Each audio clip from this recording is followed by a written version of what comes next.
India முழுவதும் பயணிக்கும் வகையில் மத்திய அரசு அறிமுகப்படுத்திய ஒரே அட்டை திட்டத்தின் கீழ் சென்னை மெட்ரோ ரயிலில் பயணிக்க புதிய சிங்கார சென்னை அட்டை இன்று முதல் அமலுக்கு வந்துள்ளது. இதன் மூலம் ஏற்கனவே அமலில் இருந்த மெட்ரோ அட்டைகள் காலாவதியாவதாக மெட்ரோ நிர்வாகம் அறிவித்துள்ளது.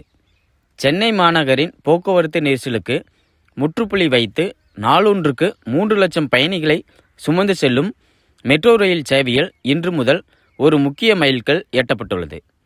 மத்திய அரசின் வழிகாட்டுதலின்படி இந்தியா முழுவதும் ஒரே அட்டையை பயன்படுத்தி பயணம் செய்யும் திட்டத்தை அமல்படுத்தும் நோக்கில் சென்னை மெட்ரோ நிறுவனம் இன்று முதல் முழுமையாக சிங்கார சென்னை அட்டை முறைக்கு மாறுகிறது.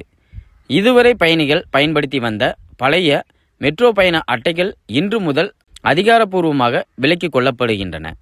இதனால் இன்று முதல் பழைய அட்டைகளை ரீசார்ஜ் செய்ய முடியாது என்பது குறிப்பிடத்தக்கது.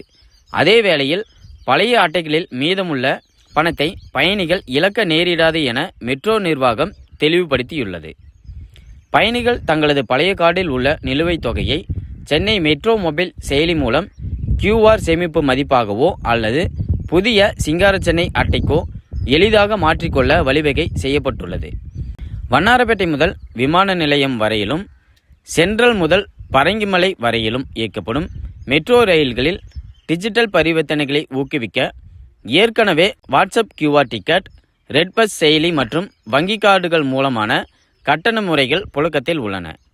இனிமேல் சிங்கார சென்னை அட்டை வைத்திருப்பவர்கள் மெட்ரோ ரயில் பயணம் மட்டுமின்றி வாகன நிறுத்த கட்டணங்களையும் இதன் மூலமாகவே செலுத்தலாம்.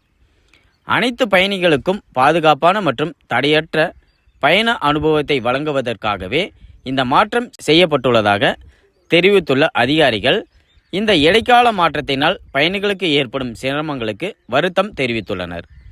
இனி சென்னை மெட்ரோவில் பயணிக்க விரும்புவோர் இந்த புதிய தேசிய பொது போக்குவரத்து அட்டையை பெற்று நவீன பயண சேவையை தொடர்ந்து அனுபவிக்கலாம் என மெட்ரோ ரயில் நிர்வாகம் கேட்டுக்கொண்டுள்ளது.